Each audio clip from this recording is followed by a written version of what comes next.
Yeah, this series is going to be incredible. What a win by the Minnesota Timberwolves, beating the Denver Nuggets in Game 1, 106-99. Kind of giving a quick post-game reaction after I watched Anthony Edwards just continue to ascend up the NBA ranks of the best players in the league. And he was just spectacular. He opened the quarter aggressive.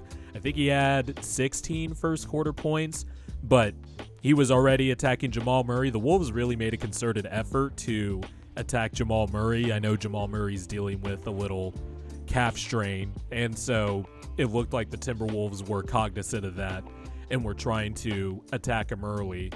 They really opened up the quarter defending well. That Legion of Boom stuff that I was talking about in a previous video about the Timberwolves, they really looked like the Legion of Boom in the first, 7 minutes of the first quarter. Like it was 18-4 at one point.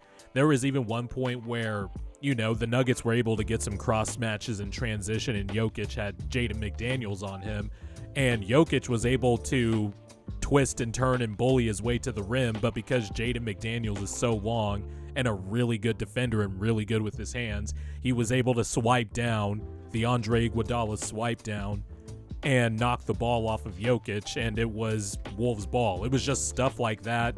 Gobert helping out on the backside. Early on, at least, they flip-flopped the matchups a little bit. Sometimes Cat was guarding Jokic. Sometimes Gobert was actually guarding Jokic. Jokic did get a pretty nasty post-up on Gobert. It was an and one. There was actually one in the first half where, Courtney Kirkland was just one of the worst referees in the playoffs. First of all, Jokic posted up Gobert and scored, but Gobert clearly was, grabbing his jersey and stuff, and you could see the jersey pull on live TV. And then on the other end, Anthony Edwards absolutely got raked across both arms and was just nothing there. They decided not to call a foul on Kentavious Caldwell-Pope. And it was like, okay, what the fuck are you looking at, dude? And Courtney Kirkland has been terrible in these playoffs. Absolutely terrible. He was part of the ref crew in that Game 2 debacle in that Knicks-Sixers series. Just fucking unbelievable. But whatever. It was still a good game.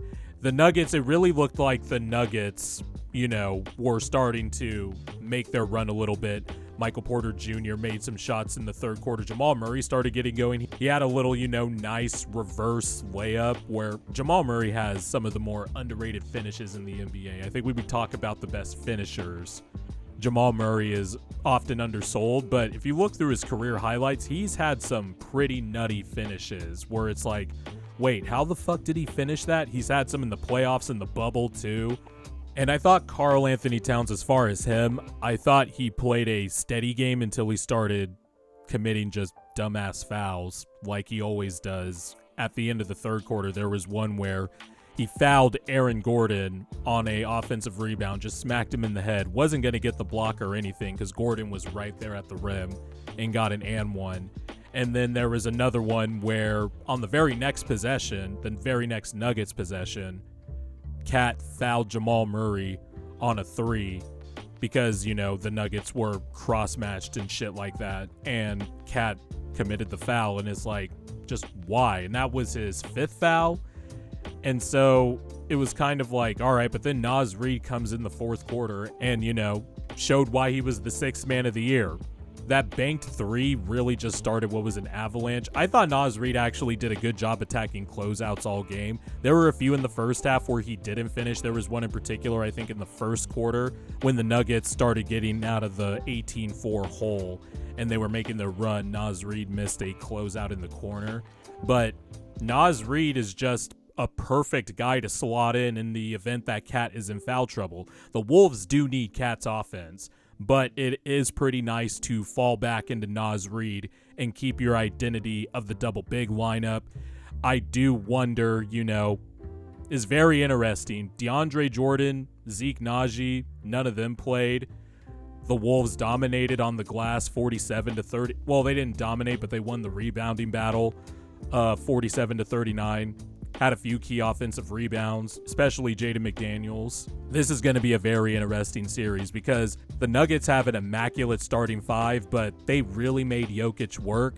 I also thought Jokic just missed some bunnies that he usually hits. And they made Jokic a three-point shooter. He was 2 of 9 from 3.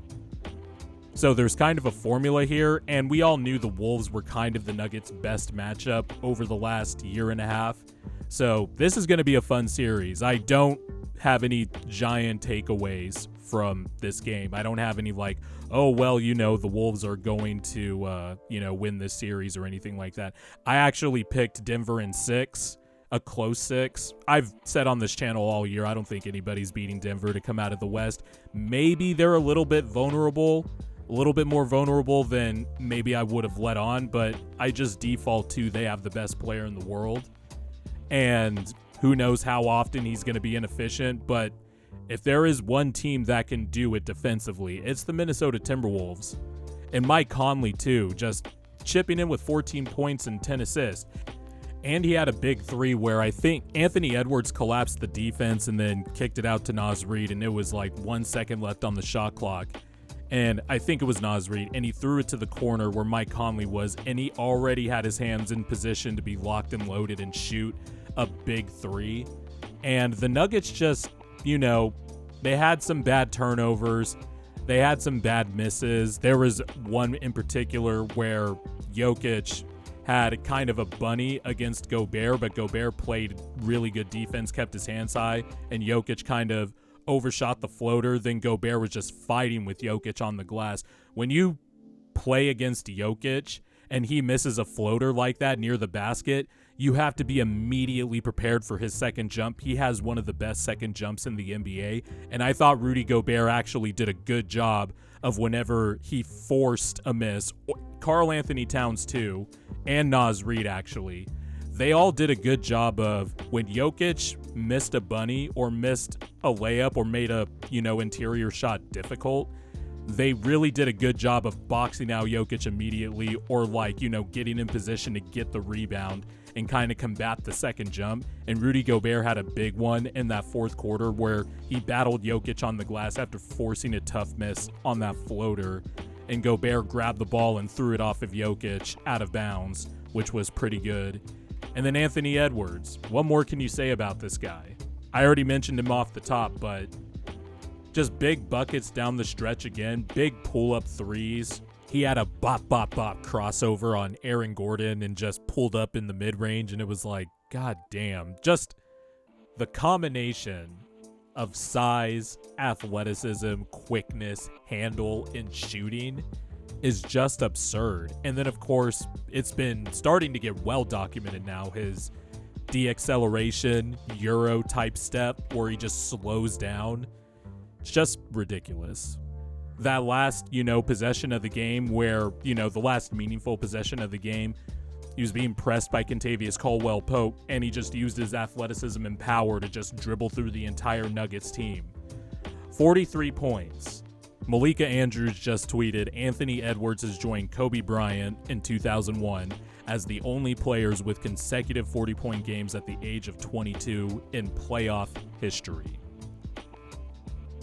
I did a video over the summer talking about Ant and his shooting guard lineage because I think he is now part of a lineage of all the great shooting guards. I think Anthony Edwards is clearly it, and he was it then, he was it after his rookie year.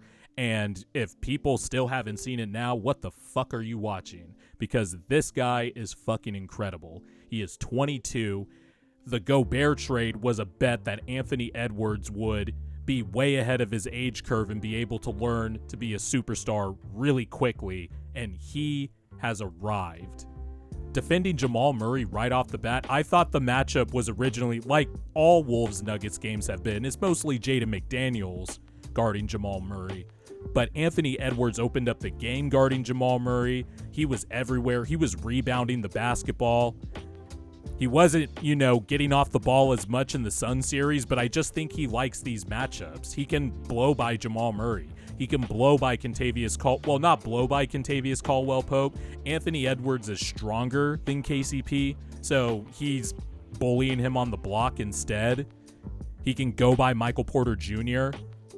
And Aaron Gordon, that's definitely their only option in this series. If I'm thinking about, who on the Nuggets can guard Anthony Edwards credibly, and it's Aaron Gordon. But they need Aaron Gordon for other stuff, and, it's going to be very interesting throughout. I actually thought both teams played well defensively. Both teams showed why they are the elite teams that they are. I just thought the Timberwolves made shots a little bit tougher for the Nuggets.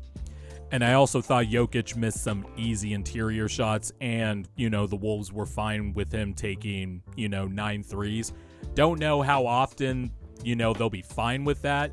I'm sure if Jokic started the game like 2 of 3 or 3 of 4 or something like that, the coverage might have been a little bit different. But Jokic did have some, open threes. He did hit a clutch one to cut it to 6 in that final minute. But the Wolves come out with a win.